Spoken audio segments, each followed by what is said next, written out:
padre de Esmeralda Castillo Rincón, y desapareció el 19 de mayo del año 2009.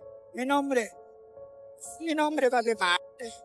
Me interesa que salga la foto de mi niña y estar con ustedes y agradecerles por levantar la voz por mi hija y por todas esas personas asesinadas y desaparecidas en mi país, ¿verdad? Muchas gracias y gracias por seguir levantando la voz. ¡Porque viva se la llevaron!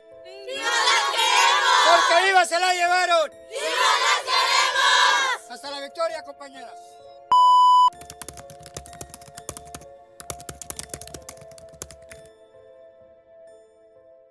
Hey everyone, welcome back to my channel. I hope you're all doing super well. Thank you all so much for being here and listening to today's case. I've honestly been staying up at night thinking about this video because it's just really stuck with me. It's really sad. I've cried a lot while doing the research, and I've also felt a lot of anger and frustration. Today, we're going to be talking about what happened to 14-year-old Esmeralda Castillo Rincón and how she suddenly vanished while on her way to school. This case is a very grim reminder that our lives, our families' lives, and our loved ones' lives can change forever in the blink of an eye. That's what happened to Esmeralda. She said goodbye to her dad in the morning and then went on about her day just like normal, but never saw her family again. My heart aches for Esmeralda and the Castillo family, and I just want to share her story with you guys to continue to spread awareness because this is an unsolved case. That being said, thank you again so much for being here and for taking the time to listen to what happened to Esmeralda and for helping me spread awareness. There is this organization called Global Fund for Women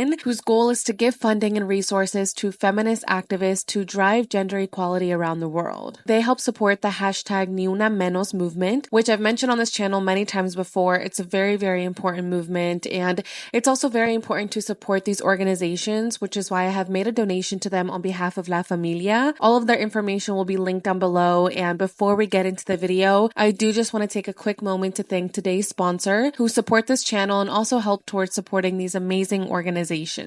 Thank you to Upside for sponsoring today's video and supporting this channel. The free Upside app gets you cash back on all your daily essentials such as gas, groceries, and dining. There are over 100,000 gas stations, grocery stores, and restaurants on the Upside app, which is great because that means that cash back is always just around the corner. And yes, it's real cash back. There's no confusing rewards, credits, or points. It's just actual money that you can transfer straight to your bank account. Upside users can earn 3 times more cash back than any other product. This includes loyalty programs and even credit card rewards. $1 million in cash back is being earned by users each week. It's amazing. So, how does it work? First, open the free Upside app and claim a cashback offer at a location near you. Then, make your purchase and pay with either a credit or debit card. Lastly, cash out your earnings directly into your bank account, PayPal, or a gift card. That's it. I love how easily Upside fits into my daily life. As you guys know, I am currently planning my wedding, which means I've taken a lot of trips to go visit the venue, to go meet with Flores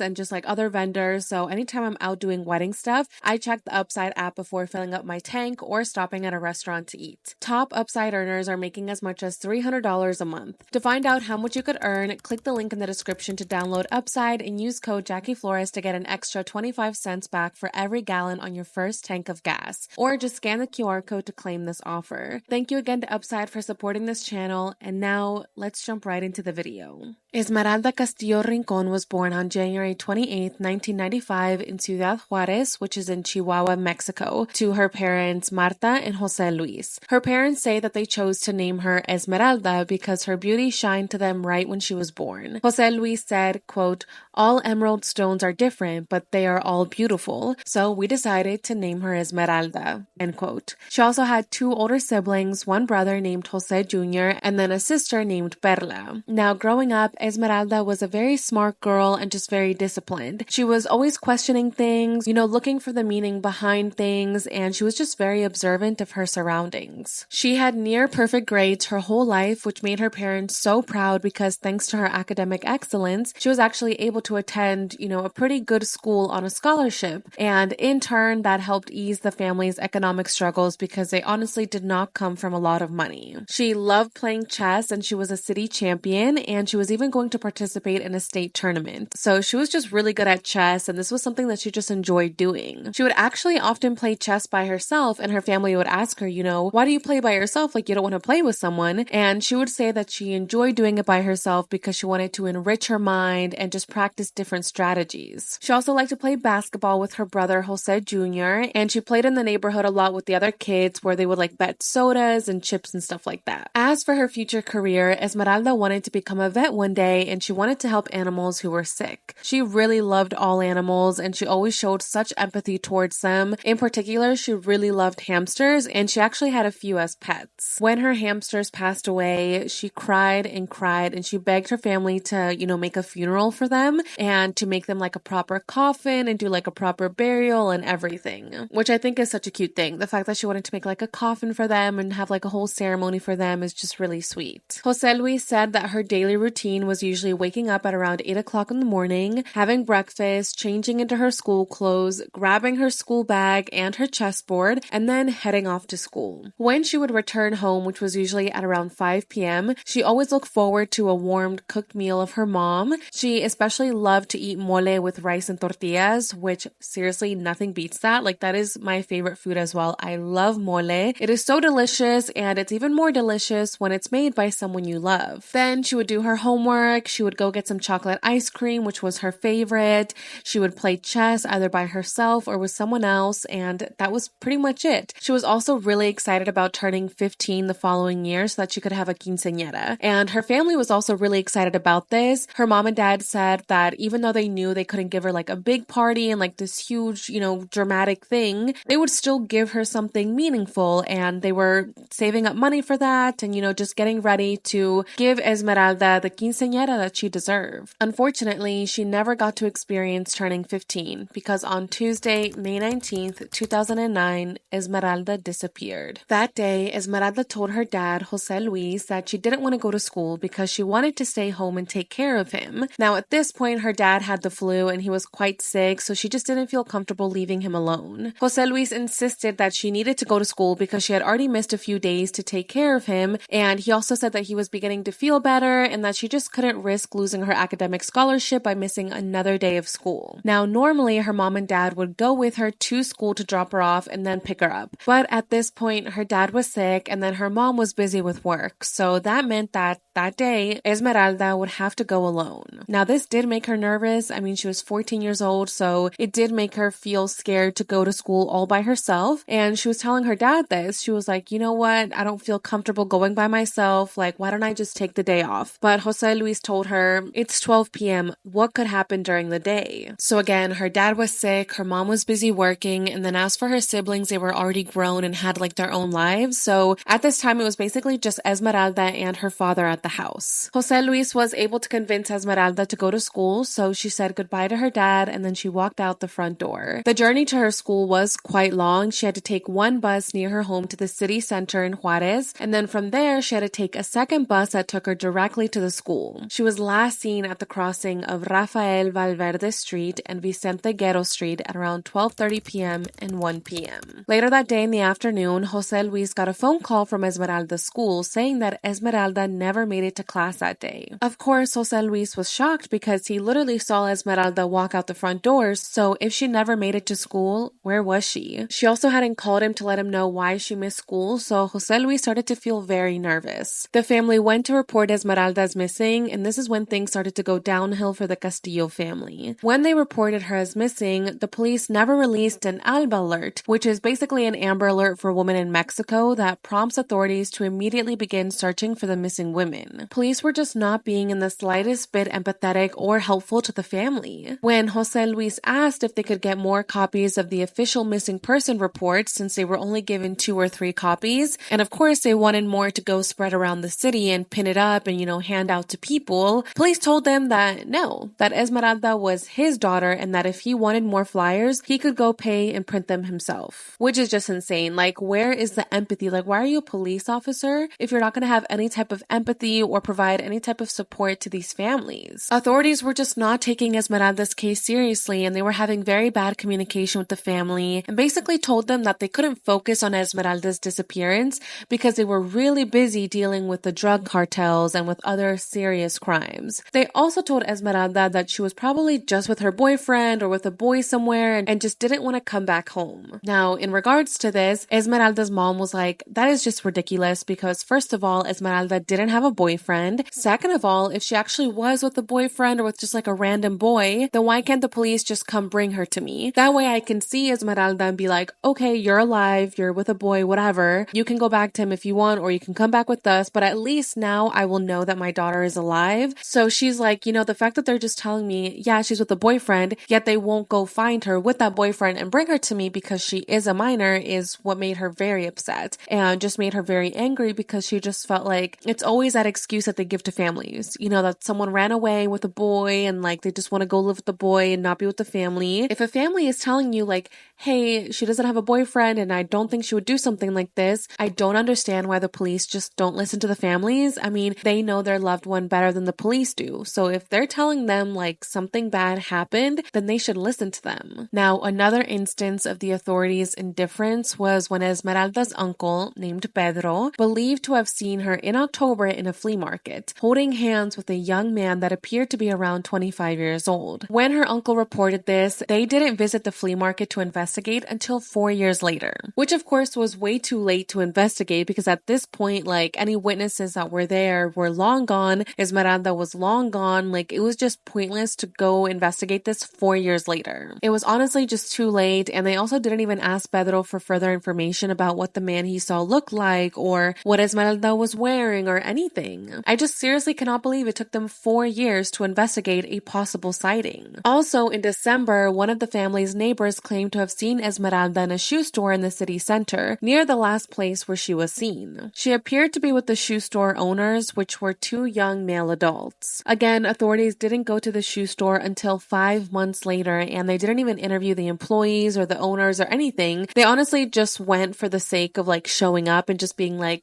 okay, we did our job. We entered the shoe store. That was it. Again, it's just incredibly frustrating and just so disappointing to hear how authorities handled the disappearance of a 14-year-old girl. The only way Esmeralda's case was being kept open and in the face of authorities was thanks to the persistence of Jose Luis and the family. If it wasn't for them being so persistent and so out there with Esmeralda's disappearance, then honestly authorities probably would have just like closed the case, pushed it to the side, and never looked at it again. So since the police were not being helpful at all, Esmeralda's family had to take matters into their own hands, and they began looking into strategies and outside help to help them look for Esmeralda. Jose Luis basically began focusing all of his time into looking for his daughter. Because of this, he was missing some shifts at his job as a traffic painter, and his place of work was like, listen, you need to choose between keeping this job or showing up and looking for your daughter. Of course, Jose Luis told them that nothing was more important to him than his daughter, so he basically was like, okay, thank you, and he just quit, which is frustrating. And I understand, like, jobs need to be done, and it's a business that needs to be run, but at the same time, like, how can you not have empathy towards Jose Luis, who is trying to balance his job to provide for his family, but is also trying to balance literally holding marches and search parties for the disappearance of his 14-year-old daughter. So since Jose Luis quit, he didn't have an income anymore, and his savings were quickly disappearing. He needed money to continue printing Esmeralda's missing person sign, so he would often go to printing places and he would offer to clean the place in exchange for being able to print Esmeralda's posters. He also began selling things from his home to simply eat and provide for his family. A friend of theirs gifted them a grill, and he began selling hamburgers in front of his home to continue providing for his family, while at the same time doing everything that he could to spread the word on Esmeralda's disappearance. There were days where he would literally only eat 1 can of Coke and 1 pan dulce each day because he just didn't have enough money to buy food, because he just preferred to use that money to continue to search for Esmeralda. Jose Luis would sometimes walk miles and miles under the sun, putting up Esmeralda's missing poster and just asking around for clues about her whereabouts. At one point, he just realized that he needed another way to get Esmeralda's name out there even more, because just putting up posters and like passing out flyers wasn't enough. So that's when he came up with the idea of printing Esmeralda's face onto a 200 pesos bill. That way, people would think that it was real money. he would kind of scatter it all over the street. That way people would be like, oh my God, there's 200 pesos. Let me pick it up. And when they would pick it up, they would see Esmeralda's face and name on it, which is just such a creative idea that he had. And it's, again, unfortunate that he had to even do this because police just weren't helping him and spreading the word and just supporting him. Like, he had to do all of this himself and pay for all of this himself, which is just really sad. Y también para decirle a mi hija donde quiera que se encuentre que la estamos esperando, que la extrañamos, ¿verdad? Y pues decirle a nuestras autoridades que le echen ganas, que le echen ganas porque hay falta de recursos y de repente sentimos que falta de voluntad. Del 2009 para acá, pues nuestros investigadores, ¿verdad? Pues han pegado pesquisas por todos lados. Cuando venimos nos ayudan con pesquisas para seguir trabajando, ¿verdad? Entonces necesitamos que nuestras autoridades, ¿verdad?, pues hagan algo más a fondo, porque esto ni siquiera está considerado como un delito. Another thing he did to make sure Esmeralda's name was seen was that he made this like big bib with Esmeralda's face on it in a bright pink color, so it stood out, that said, quote, "Don't forget about me, I'm missing." The way that I kind of took it of like, espera, falto yo, like, wait, I'm missing, is like, we're all moving on with our lives and we're all doing stuff and going to school and working and having families, etc. And Esmeralda's basically just saying like, wait, like, what about me? Like, I'm still missing. I don't know, we gotta be more aware of these type of things. We gotta help spread the word. We gotta be a support system for these families because they don't get the support from the police. So if they're not getting it from the police, they need to get it from the community. So, and again, that's why I wanted to make this video and spread awareness and just kind of share this with someone who may not have known about Esmeralda's disappearance. Anyways, going back to the case, since Juarez is a border city, a lot of people were telling Jose Luis that maybe Esmeralda was taken and that they had crossed her over the border and that now she was forced to prostitute herself at a couple of bars near the border. Now, the family knew that this was a possibility, which is why they were very frustrated at the fact that police were not helping because they were like, listen, we are literally across the border. Like, you need to look for her now, not in 48 hours, because in 48 hours, she could be in America and then who knows where she's going to be after that. Like, we need to find her now. So the family knew that that was a possibility. And then after hearing people tell him that maybe she could be working at bars across the border, Jose Luis decided to go undercover, and he would actually sit outside the bars for nights on end, pretending to be a drunk person next to bar entrances. That way he could see everyone that goes in and out of the bars, and that way he could also overhear the conversations about where people would go after or where the working girls would go after their shift, and he would basically try to follow any leads that he could hear. To blend in even more, he would make his face dirty with dirt. He would make his hair all messy, put on old and dirty clothes, and he would sometimes even just like spill booze on himself just to pretend to be a drunk. That way no one would realize that he was actually there kind of like spying on them. Now, unfortunately, all those efforts that he put in didn't lead to any clues on Esmeralda's whereabouts. There was no information on Esmeralda until 2 years later. On October 21st, 2011, a receptionist at Televisa Chihuahua got a phone call from someone claiming to have spoken with, quote, the girl on the 200 peso bill, which again is Esmeralda. The woman said that she was working behind the bar at a place called Don Beto's, which is in the Juarez city center, and she was speaking with her coworkers about the girl on the 200 peso bill when all of a sudden a girl came up to her at the bar and quickly told her, that girl on the bill is me. Tell my dad to come rescue me. They say that they're going to take us to La Merced. To which the woman quickly said, okay, give me his number or his address, like give me a way to contact your dad. But before the girl could answer, she was interrupted by the bar owner who took Esmeralda away and put her in a storage room. Shortly after this, Esmeralda and 3 other young girls walked out of the storage room and were taken out of the bar. The woman didn't get a chance to get her father's name or her number or anything like that, so that's why she called the news to try to get in touch with the family of the girl on the 200 peso bill. As soon as Jose Luis and Marta heard this, they immediately went to the bar and they were asking around to see if maybe someone recognized Esmeralda or knew about where she went to, but nothing came of this. So since Esmeralda allegedly told this woman that they were going to take her to La Merced, which is a neighborhood in Ciudad de Mexico, Jose Luis and Marta decided to pack up their bags and head to Mexico City. Now, they couldn't go right away because they didn't have enough money, so they actually asked for help from the government to get the funds or at least get like the plane ticket to Mexico City, but they were denied any help whatsoever, and they were told by the government that they weren't a public charity, that they didn't even have enough money to put gas in the government issued vehicles for investigators to help them, so how would they have enough money to pay for their flights or hotels, etc. So since the government wasn't going to help them, the family decided to place their hamburger grill in a public place in the city where they sold hamburgers as well as some other food items and drinks and chocolate popsicles, things like that, to come up with the money. With this stand, they hoped to raise 7,000 pesos to cover all the costs, but they only ended up making about 1,800 pesos, which of course was not nearly enough to cover the trip. Thankfully, someone with a very kind heart helped them out with the plane tickets so that they could get to Mexico City to look for Esmeralda. They were extremely grateful and thankful for this person, and they ended up making the trip to Mexico City in March of 2012. When they got there, they realized that they weren't the only parents looking for their missing daughter. In Mexico City, there is this area called La Merced, which is where there are many prostitutes. Jose Luis says that he discovered that there were these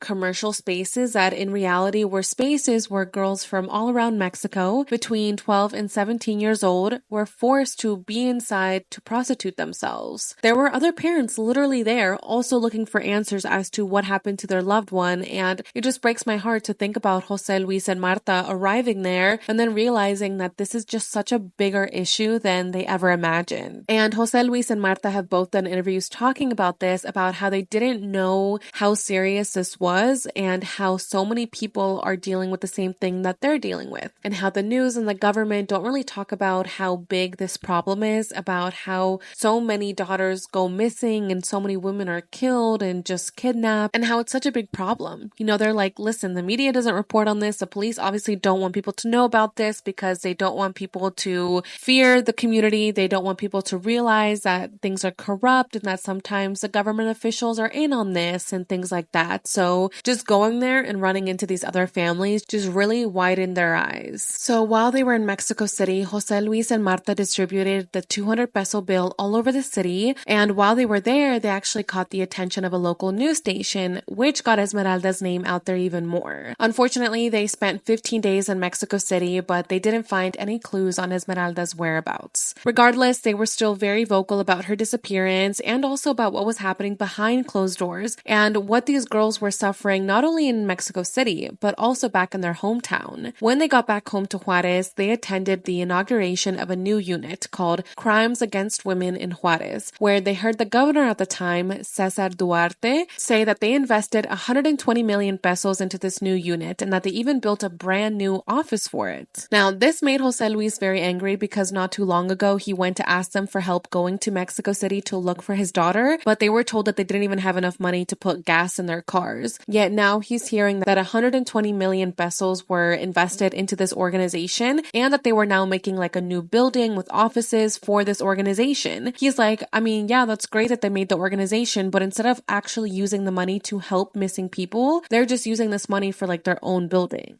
Esto es muy desgastante física, económicamente, ¿verdad?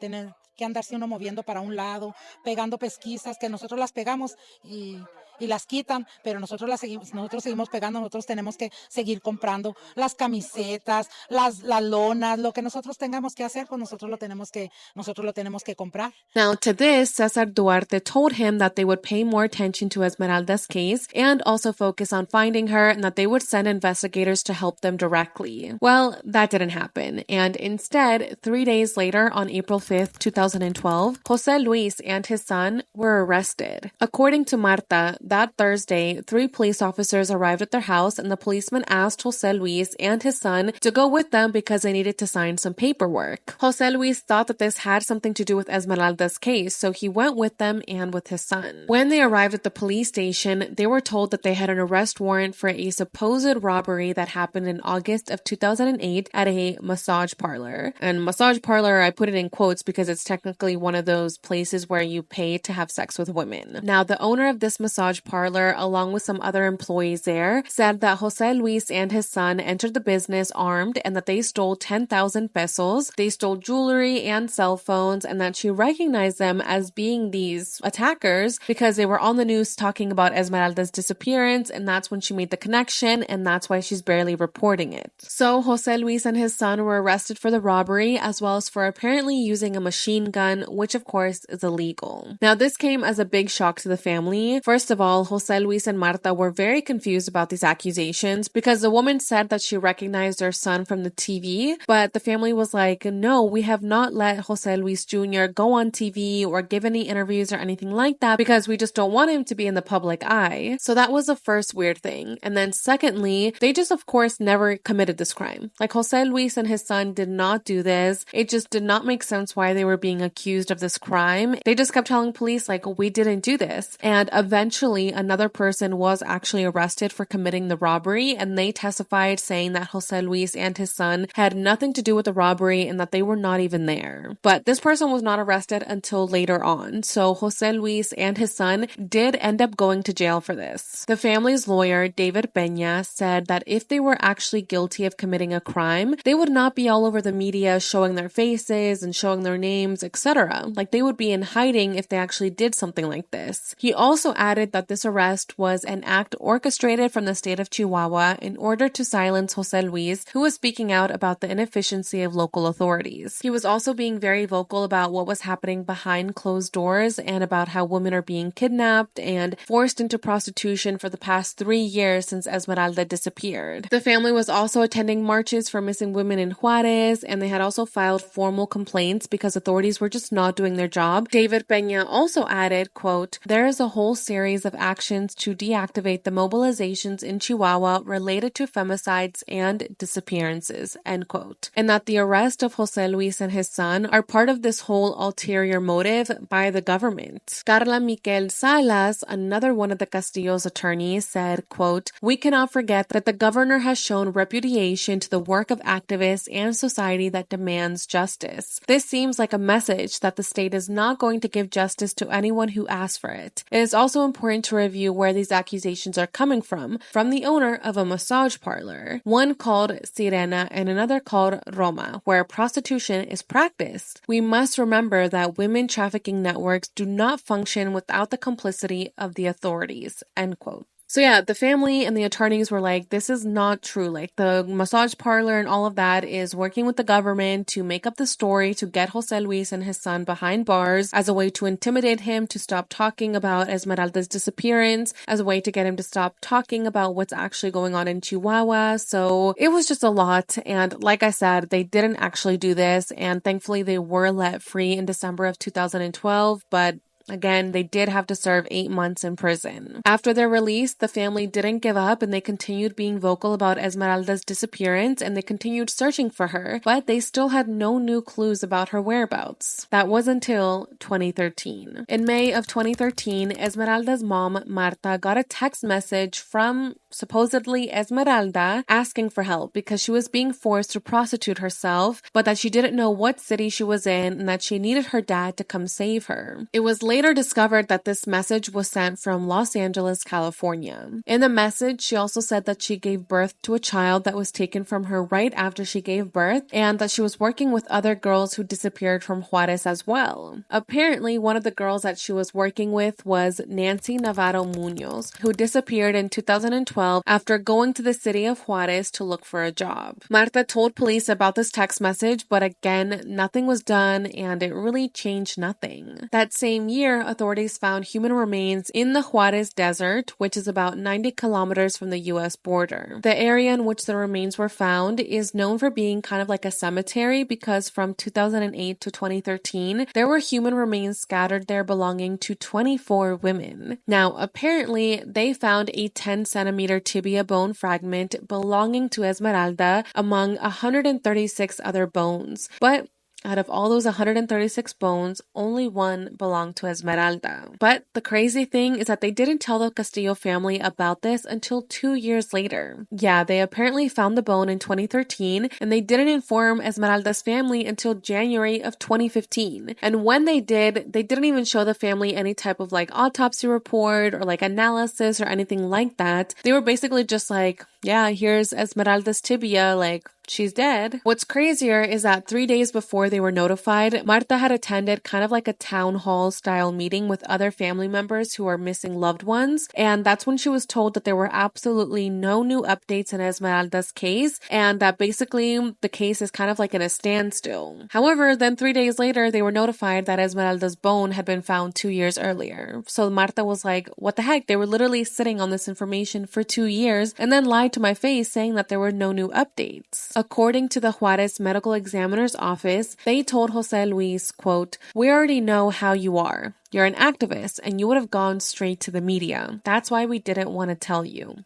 End quote. When Jose Luis went to the office to see the bone, the examiner who showed it to him told him, maybe it's in your best interest to say that Esmeralda is dead because you will get a large sum of money. We'll help you get a house or a truck so you don't have to be on foot. Which is just so shocking, and in Jose Luis's words, he saw it as them basically saying, look, here come the poor crybabies. Let's see what we can give them. Maybe we can give them like a bone. That way they'll stop bothering us. The family just felt like this was like planted. Like this wasn't real. Like her bone actually didn't show up there. Like someone placed it there just to kind of give the family something. That way they would kind of like be quiet. They were also told that in order to be given Esmeralda's supposed remains and in order to be paid reparations, they needed to sign a document in which they admit that Esmeralda is dead. Jose Luis and Marta were like, okay, maybe we're willing to accept that our daughter is dead because it has been so many years, but if you want us to accept that she's dead, we need more proof. You know, we need DNA proof, we need the rest of her body to be found, and we also need a proven cause of death in order to be sure that their daughter is gone, because something as small as a bone doesn't mean that their daughter is dead. Jose Luis specifically said, quote,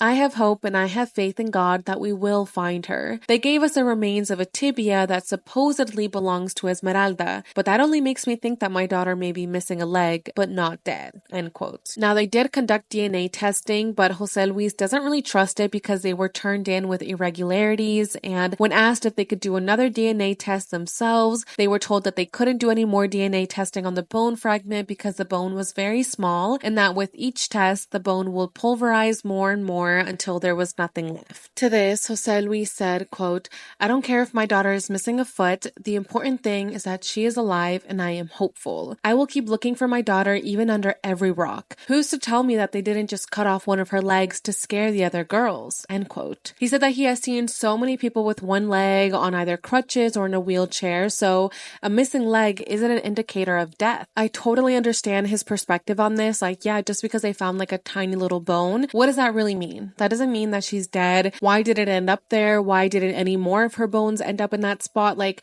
I understand why the family was like suspicious of this and felt like this was just like planted as a way to get them to just basically just like shut up and accept the fact that Esmeralda was dead. So regardless of this, the Castillo family just wasn't going to give up on continuing to search for Esmeralda. They continued on with their marches and they continued to be vocal in the media. On January 28th of 2022, Jose Luis and his lawyers, David and Carla, went to go meet with a woman named Diana Morales Rincon to discuss the next steps in the search for Esmeralda. Now, Diana is a coordinator at the prosecutor's office unit, Women Victims of Crimes for Gender Reasons, which based on her title, I would assume that she would be like empathetic and like be nice to families that she meets that are dealing with this serious thing. But no, that wasn't the case at all. During the family's meeting with Diana, she basically told them there's no point in keeping with the case. It's obvious that Esmeralda is dead. To which Jose Luis replied, but there is no cause of death. There is no scientific evidence proving that she's not here anymore. And he asked her if a tibia is a vital organ because that's why she thinks she's dead, just because her tibia was found, and obviously she's wrong. Again, it's just so sad and infuriating that the family kept getting treated like this. They hadn't received any help whatsoever from the organizations the government made for this exact reason. They didn't receive any help from the police. They didn't receive any help from the government themselves. It's just so unfair, and it seemed like the only people supporting Esmeralda's family was the family themselves and the community. Now, in March of that same year, there was another clue about Esmeralda Esmeralda's whereabouts. During a Facebook live stream the family was doing, someone named Carolina Brooks made a comment saying that Esmeralda was in Peru. Of course, the family tried looking into this person and they tried getting in touch with her, but they didn't hear back from the account until a few days later. However, they didn't speak to Carolina directly. They ended up speaking to her boyfriend Federico. Now, he told them that Carolina is his girlfriend, but that he has no idea why she would make that type of comment,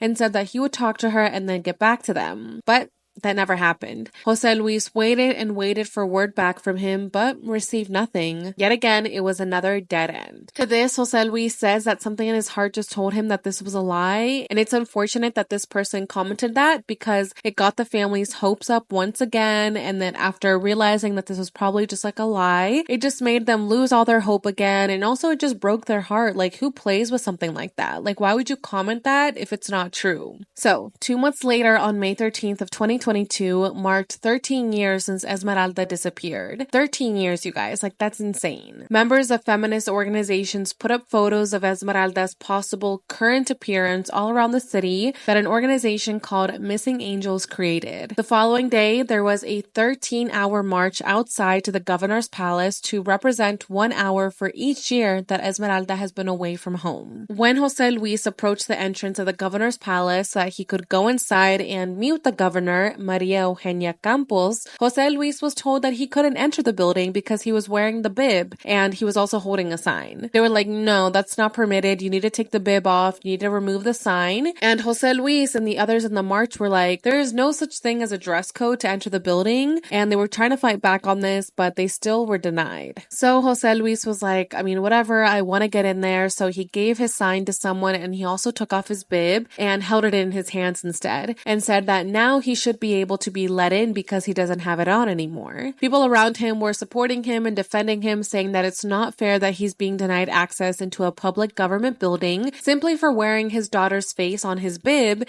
and to also show them where in the law it states that it's not permitted. It was just so unfair, and eventually he did make it inside, but the governor just never showed up and he never spoke to her. The community was the Castillo's biggest support group, and they did more to help them than the government ever did. Months passed with no word of Esmeralda until November 18th, 2022. This is when Jose Luis received a very weird message. It was a message from a university asking for Esmeralda because her enrollment in the gender violence course was finalized and that her course was beginning on November 25th, and the message was also mentioning, the meeting times for the class as well as the price. Now, this whole thing was very weird and random. He actually called them to tell him that his daughter had been missing for years, but the university told him that Esmeralda herself contacted the university to enroll. Jose Luis was still just so confused as to why they called him and how they even got his number, because he actually changed his phone number after Esmeralda went missing. So if this really was Esmeralda, there's no way that she would have been able to contact him or get this number because it was a new number. He said, quote, "The truth is that everything seems very strange to me. I don't know if someone is playing with our pain, our anguish, or something, because I insist. They call me precisely at the number that I got years after my daughter disappeared. How do they know my number? Why are they asking about my daughter who has been missing for so many years?" That part to me was just so confusing. Like, that doesn't even make sense. Like, how did the university, if the university was actually in contact with Esmeralda, is there not a number that they can give to the family that maybe Esmeralda left for her file, or like an email or something? It just seems very odd. And the fact that it was for like a gender violence course, it just made the family feel like this was like a prank that someone was doing on them. And if that is true, that is just absolutely horrendous. Again, I don't get people that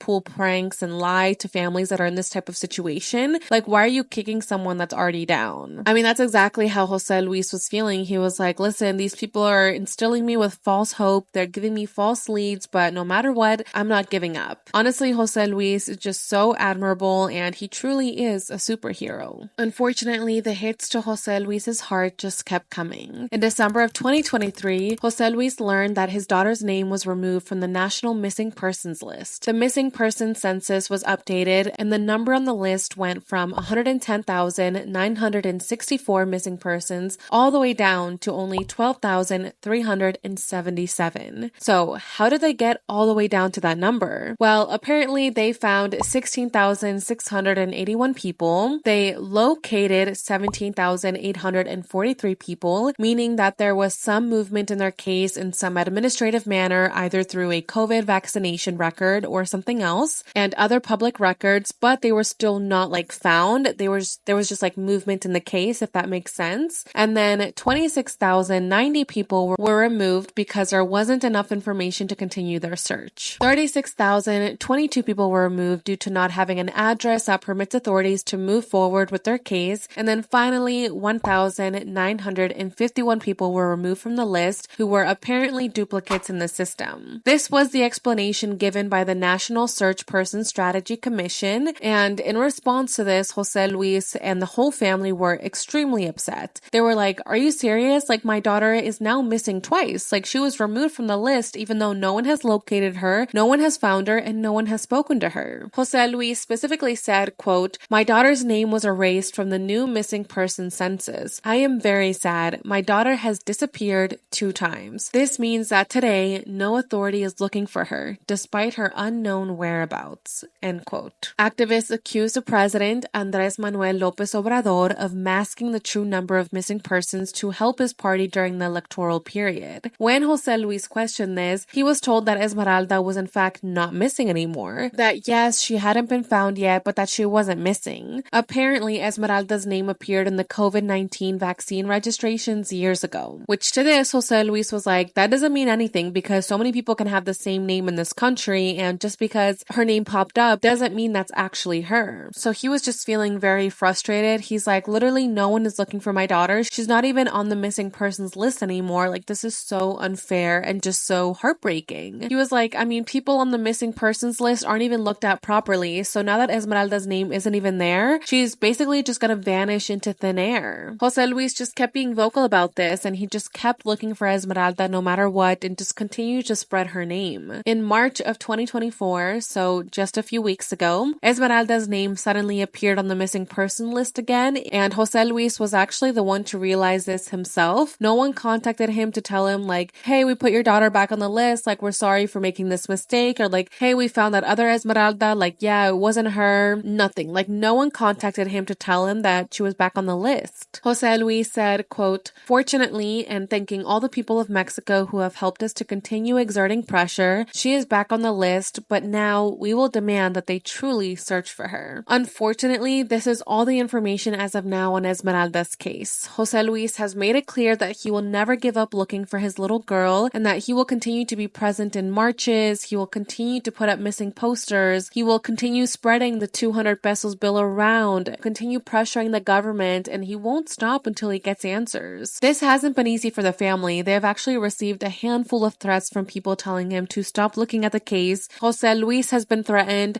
his son has been threatened, his wife.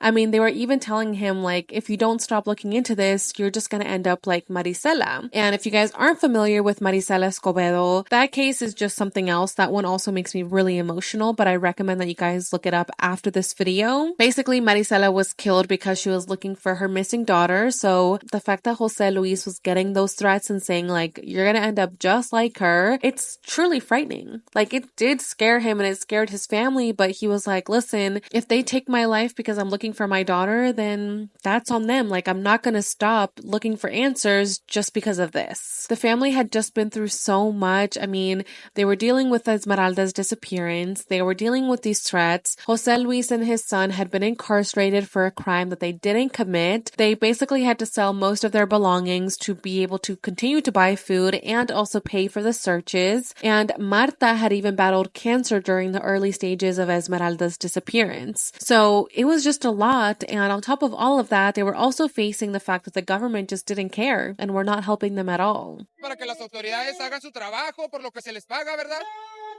A ellos se les proporciona presupuesto para que se anden paseando sus trocas nuevas, se les proporcionan sueldos para que estén bien fresquecitos en el aire, ahí en las oficinas. Y pues nosotros aquí andamos echándole ganas con nuestros recursos, con nuestro tiempo, ¿verdad? A unos al que le duele, a ellos no les duele, así que ellos nunca van a hacer nada. In response to the threats, Jose Luis said, quote, "They threaten us daily and we are in danger daily, but in my case, they have already taken my daughter. They have taken away whatever fear I have that they are going to kill me because since they took my daughter, I have been dead." End quote. Honestly, he is truly the definition of never giving up on those you love, and he is just an incredible activist. He's kind of gone like viral on social media for being one of the few men attending women marches. During one particular march, Jose Luis learned that this was just exclusive to women, so he respected it. He was like, okay, like you guys do your march, I'm just gonna stand at the corner wearing the bib with Esmeralda's face on it, and he did that. He was also throwing glitter as the women marched by and just showing them support. He said, quote, "We realized men were not welcome in the march, but then we said, but my girl is missing, Esmeralda is missing, and that's when we decided to stop at a corner, and to our surprise, when we were throwing the glitter, the women told us, you don't need to be in the corner, you need to be at the front of the march." So we joined them. He said that at first, like, women didn't want him being in the marches or participating in these events because he's like, I felt like people were just like villainizing me because I was a man, and because again, these marches are for like femicides and, you know, they're feminist organizations, so they didn't want any men present there. But he's like, listen, we can't be against all men. Like I'm just a man looking for my missing daughter. So he did say that it was hard being kind of like excluded from this, but that eventually all the women started like inviting him to these marches. They were even offering him a microphone to do speeches and just showing him support. And he's like, that's how it should be. Like, let's not villainize all men because some of us are just out here trying to find our loved ones as well. Now, people have called him crazy for still searching for Esmeralda, but he said that if looking for your own daughter is considered crazy, then he is indeed a crazy person, and he'll continue with this madness until he finds out what happened to his daughter and make the people responsible for taking her pay for their crime. He's also had to experience people minimizing his pain just because he's a man. So he said that he had a couple of moms tell him like, oh, well, you're the dad. Like, you don't know how it feels as a mom to lose your child. And he's just like, what the heck? Like, that's such a rude thing to say, because he's like, yeah, like the relationship between a mom and a daughter and a mom and a son, of course, is different, but don't minimize my pain and my hurt just because I'm a father going through this. Honestly, the entire experience has just really opened his eyes at the machista culture in Mexico and how difficult it's been showing his vulnerability. He said that at the beginning, there were a lot of demons that he was facing, and when he was in front of the TV doing an interview or just kind of like public speaking, a knot would form in his throat and he wanted to cry. You know, he wanted to let his emotions out, but because of that machista mentality, he just kind of had to cut off his emotion and hold everything in. He also said that participating in only women marches made him fear that they're gonna think that he disrespects them, but now he's learned that he's also just a human being and that things hurt him just like they hurt any other person, and that he has a right to cry and he also has a right to be sad.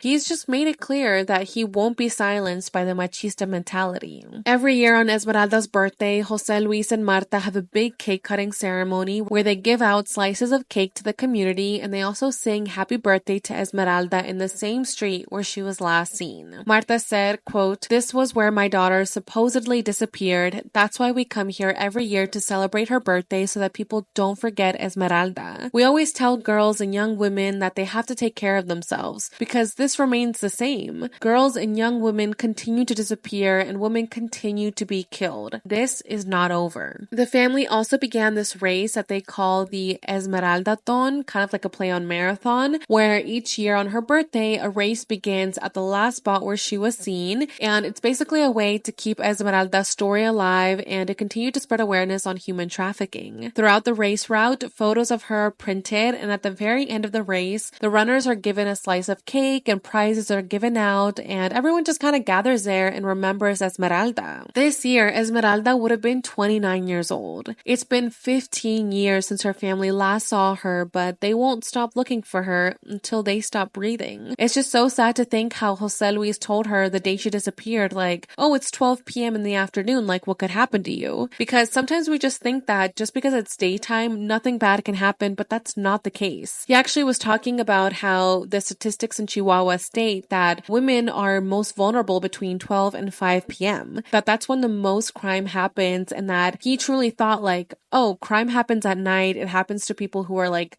doing dangerous things or like in sketchy areas or like things like that. But he's like, no, my daughter was literally just taking the bus to school and something happened to her in broad daylight in front of a bunch of people. So he just wants people to know that the world is scary out there and that you need to be careful. You can't think that just because it's daytime, everything is okay, and that you just need to be aware of your surroundings and just be aware of how serious this issue is. He also blames himself a lot, which is really, really disappointing. You know, he's like, if I hadn't asked her to go to school and had been so persistent about it, then she would have just stayed home to take care of me while I was sick and she would still be here today. It's really sad that he feels this way, and I just truly hope that he eventually does come to terms and realizes that this is not his fault. I just also really hope that one day the family does get answers and that Esmeralda is reunited with her family. To this day, the family is still making their living off selling hamburgers from their house with the grill that they were gifted, and they continue to search for Esmeralda. Jose Luis and Marta go to schools to speak about human trafficking awareness, and they continue to attend marches and other events that support families of missing persons. They will never give up on their little girl. I'll end today's video with something that Jose Luis said, which just really touched me. He said, quote, "To all of society, men and women who have a son or a daughter, don't miss the opportunity to give them a hug and to say, I love you. You don't know how many fathers and mothers would give everything we have, even our own lives, to receive a hug from our children." End quote. And with that,